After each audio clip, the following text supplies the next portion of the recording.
You were the good one, the easy child, the one who never caused problems, never asked for too much, never made a scene.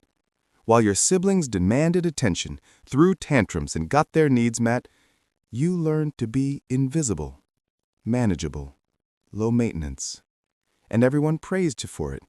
You're so mature for your age, so responsible, so independent. But no one asked what it cost you. No one wondered what you had to bury to become that easy. No one saw the child beneath the performance, the one who desperately needed to be held, to be messy, to be allowed to need something. You weren't mature. You were surviving. And the price of that survival is the life you're living right now, unable to rest, unable to ask for help, unable to believe that you're allowed to take up space without earning it first. If you were the easy child, this is your story. And it's time we finally told the truth about what it did to you. What happened to you has a name. It's called parentification, a form of childhood trauma where the roles reverse and the child becomes the caretaker, not just of themselves, but often of their parents, their siblings, and the entire household's emotional stability. There are two types. Instrumental parentification occurs when you take on adult responsibilities, such as cooking, cleaning, paying bills, and managing the household because the adults cannot or will not. Emotional parentification occurs when you become your parents' therapist, their confidant, and their emotional support system. When you had to regulate their feelings because they couldn't regulate their own. Maybe your parent was depressed, and you learned to stay small so you wouldn't add to their burden. Maybe they were overwhelmed, and you became the third parent to your younger siblings. Maybe they were emotionally volatile, and you became the peacekeeper, the one who kept everyone calm, who absorbed the tension, who made sure no one fell apart. You didn't have a childhood, you had a job. And the cruelest part, you were good at it. So good that no one ever questioned whether you should be doing it in the first place. Being the easy child wasn't a personality trait. It was a survival strategy. And it's been running your life ever since. Let me show you what this looks like now. Let me show you how being the easy child destroyed the adult you became. You can't rest without guilt. Rest feels like failure, like laziness, like proof that you're not good enough. Because when you were a child, your worth was tied to your usefulness. Love wasn't given freely. It was something you earned by being helpful, by not being a burden, by staying out of the way. So now, even when your body is screaming for rest, you keep going. You take on more. You say yes when you should say no, because stopping feels dangerous. Like the moment you're no longer useful, you'll be disposable. You never learn that you're allowed to exist without performing, that your value isn't measured by how little you need. You struggle to ask for help. Asking for help feels like admitting defeat, like exposing yourself as weak, needy, too much. Because when you were young, asking for help meant being ignored, dismissed, or worse, punished for having needs at all. So you learn to do everything yourself, to never rely on anyone, to become so self-sufficient that you'd never have to experience the shame of needing someone who won't show up. And now, even when you're drowning, you smile and say, "I'm fine." Even when people offer to help, you decline. Because accepting support feels like a debt you'll never be able to repay. And deep down, you don't believe you deserve it anyway. Your relationships are exhausting. You're attracted to people who need you, who are a little broken, a little lost, a little too much for everyone else. Because that dynamic is familiar. That's where you know how to exist, in the role of the fixer, the caretaker, the one who holds everything together.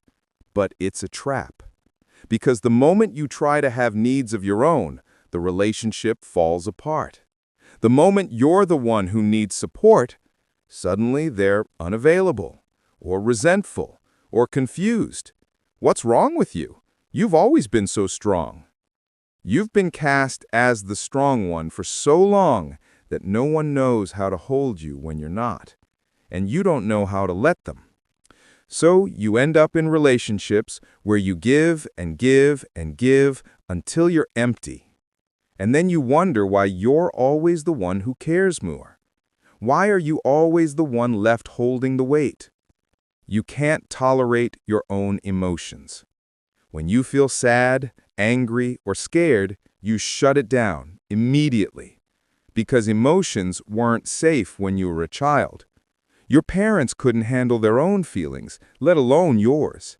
So you learn to swallow everything, to be calm, composed, and the one who never fell apart. And now, anytime you feel something big, you panic. You judge yourself.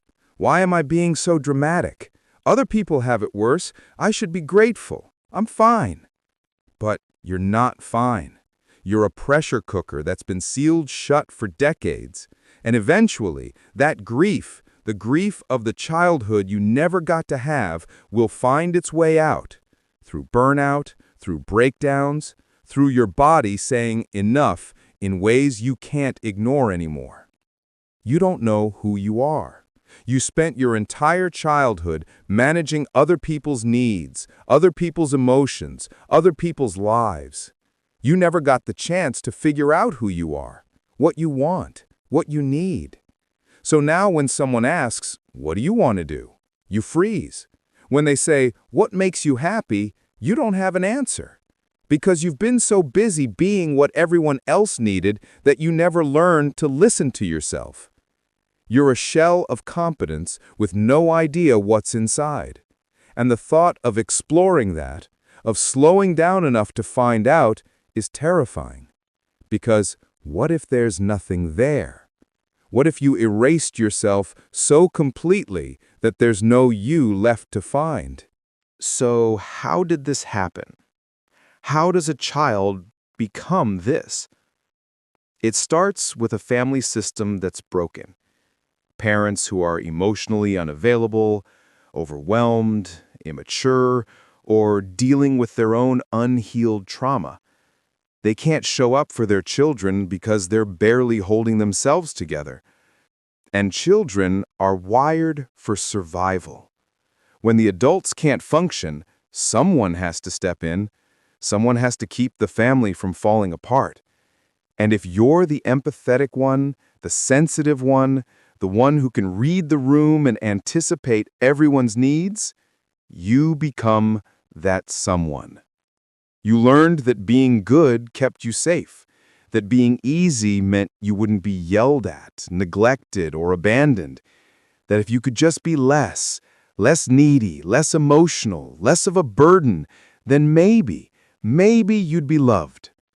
But here's the truth no one told you. You were never supposed to earn love. You were supposed to receive it freely, just for existing. Pause. You were a child who deserved to be cared for, protected, and allowed to be a child. You deserved to be messy, to make mistakes, to have needs that were met without question. You deserved parents who could hold space for your emotions instead of requiring you to hold space for theirs. What happened to you wasn't your fault. You didn't fail. They failed you. And you've spent your whole life trying to make up for a deficit that was never yours to carry. The path forward, reparenting the easy child. Healing from this doesn't mean forgiving the people who made you grow up too fast. It doesn't mean pretending it was okay. It means going back and giving yourself what you were denied. It means learning that rest is not laziness. It's a biological need. That asking for help is not weakness, it's connection. That having emotions doesn't make you dramatic, it makes you human. It means sitting with that inner child, the one who never got to be messy, who never got to cry without consequence, who never got to just be a kid, and saying, "I see you. I see how hard you tried. I see how much you carried. And I'm so sorry that no one protected you from having to be that strong. Pause. But you don't have to do that anymore.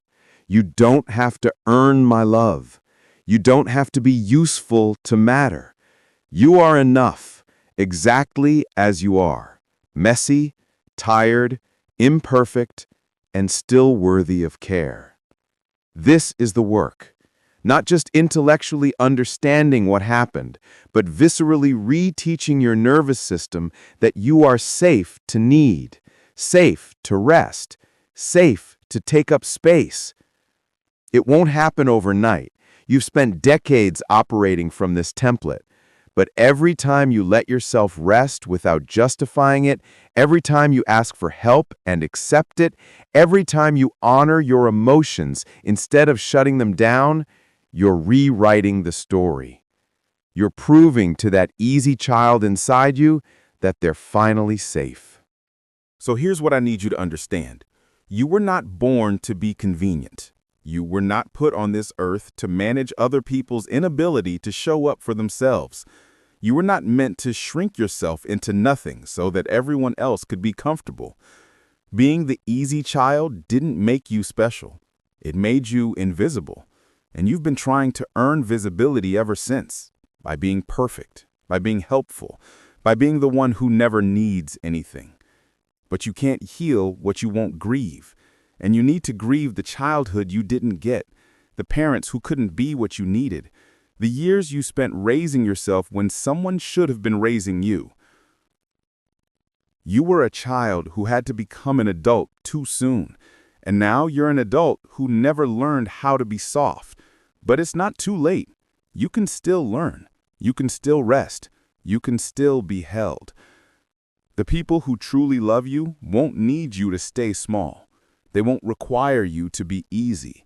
They'll meet your mess with tenderness, your needs with care, and your exhaustion with the simple truth: you don't have to carry this alone anymore.